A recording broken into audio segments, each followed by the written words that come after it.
കോഴിക്കോട് കോർപ്പറേഷനിലെ UDF സ്ഥാനാർത്ഥി VM വിനുവിന് 2020 വോട്ടില്ല. VM Vinu താമസിക്കുന്ന മലാപ്പറമ്പ് ഡിവിഷനിൽ 2020 വോട്ടില്ല. 2020 തദ്ദേശ തെരഞ്ഞെടുപ്പിൽ മലാപ്പറമ്പ് വോട്ട് ചെയ്തുവെന്നാണ് വിനു ഇന്നലെ പറഞ്ഞത്. വിവരങ്ങളുമായി അഭിന പി ചിറക്കൽ ചേരുന്നുണ്ട്. അഭിന, VM വിനു പറഞ്ഞിരുന്നു താൻ 2020 തദ്ദേശ തെരഞ്ഞെടുപ്പിൽ വോട്ട് ചെയ്തിരുന്നുവെന്ന്. എന്നാൽ ആ ഒരു കാര്യം ഇല്ലാതാക്കുന്നതാണ് ഇപ്പോൾ പുറത്തു വന്നിരിക്കുന്ന കാര്യങ്ങൾ. കൂടുതൽ വിവരങ്ങൾ എങ്ങനെയാണ്?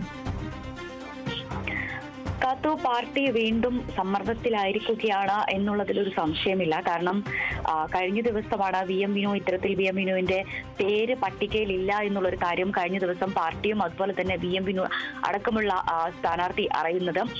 പക്ഷേ ഇതിന് പിന്നാലെ ഇത് CPIM അതുപോലെ തന്നെ തെരഞ്ഞെടുപ്പ് കമ്മീഷനും കൂടി ഒത്തുകളിച്ചതാണ് തുടങ്ങിയ ഒരു ആരോപണമായിരുന്നു കഴിഞ്ഞ ദിവസം മാധ്യമങ്ങൾക്ക് മുൻപിൽ VM വിനുവും അതുപോലെ തന്നെ DCC president advocate Praveen Kumar ഉൾപ്പെടെയുള്ള ആളുകൾ നടത്തിയിട്ടുണ്ടായിരുന്നത്. പക്ഷേ ഇന്ന് വന്ന റിപ്പോർട്ട് പ്രകാരം 2020 തദ്ദേശ തെരഞ്ഞെടുപ്പിൽ മലാപ്പറമ്പ് വോട്ട് ചെയ്തു എന്നുള്ളതായിരുന്നു വിനു പറഞ്ഞിട്ടുണ്ടായിരുന്നത്. പക്ഷേ 2020 അതുപോലെ തന്നെ 2023 ഇറങ്ങിയ തദ്ദേശ വോട്ടർ പട്ടികയിലും VM വിനുവിന്റെ പേരില്ല എന്നുള്ളൊരു വിവരമാണ് ലഭിക്കുന്നത്.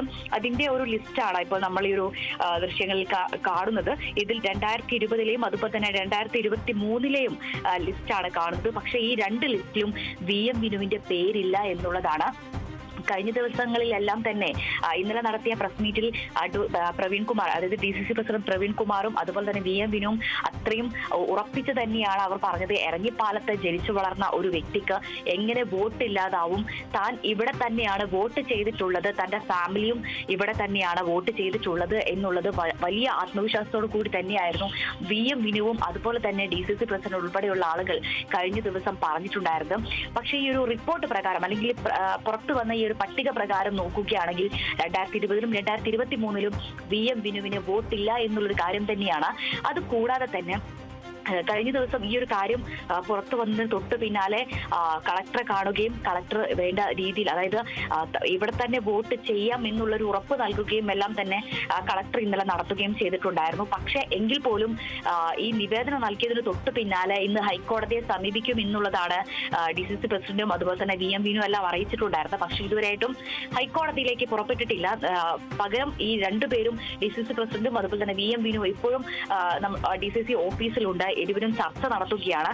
അതോടൊപ്പം തന്നെ മറ്റൊരു കാര്യം എന്ന് പറയുന്നത്, സമാനമായ രീതിയിൽ കോഴിക്കോട് കോർപ്പറേഷനിലെ 19ാം വാർഡ് സ്ഥാനാർത്ഥിയായിട്ടുള്ള ബിന്ദു കന്മനക്കണ്ടിക്കും സമാനമായ രീതിയിൽ വോട്ടില്ല എന്നുള്ളൊരു കാര്യവും ഇതിനോടകം പുറത്തു വരുന്നുണ്ട്. ഈ DCC ഓഫീസിൽ നിലവിൽ ബിന്ദു കന്മനക്കണ്ടിയും അതുപോലെ തന്നെ VM വിനു ഉൾപ്പെടെയുള്ള നേതാക്കളെല്ലാം തന്നെ നിലവിൽ ഇവിടെ ഇപ്പോൾ ഈ ഒരു DCC ഓഫീസിൽ ചർച്ച നടത്തുന്നുണ്ട്. ഈ ചർച്ചയ്ക്ക് ശേഷം വീണ്ടും മാധ്യമങ്ങളെ കാണും എന്നുള്ളൊരു കാര്യമാണ് അറിയിച്ചിട്ടുള്ളത്. ഇതിൽ മാധ്യമങ്ങളോട് ഏത് തരത്തിലായിരിക്കും ഇനി ഇവർ മറുപടി പറയുക എന്നുള്ളതാണ്.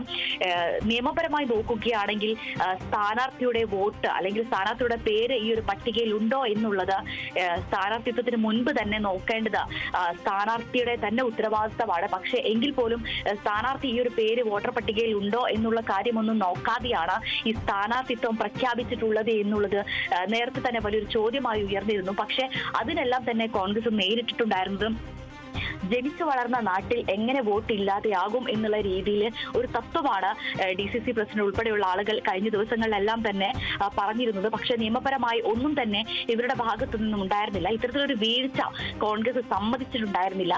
എങ്കിൽ ഇനി ഇത്തവണ വന്നിരിക്കുന്ന ഈ ഒരു പട്ടികയിൽ 2020 2023 ഈ ഒരു പട്ടികയിൽ വോട്ടില്ലാത്തതിനാൽ ഏത് തരത്തിലായിരിക്കും ഇനി കോൺഗ്രസ് ഇതിനെ പ്രതിരോധിക്കാൻ ശ്രമിക്കുക എന്നുള്ളതാണ് ഇനി നമുക്ക് അറിയാനുള്ളത്. കാത്തു.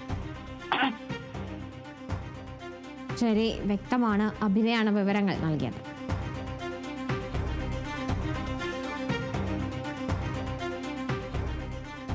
ക്രിക്കറ്റും ഇടവേളയ്ക്ക് ശേഷം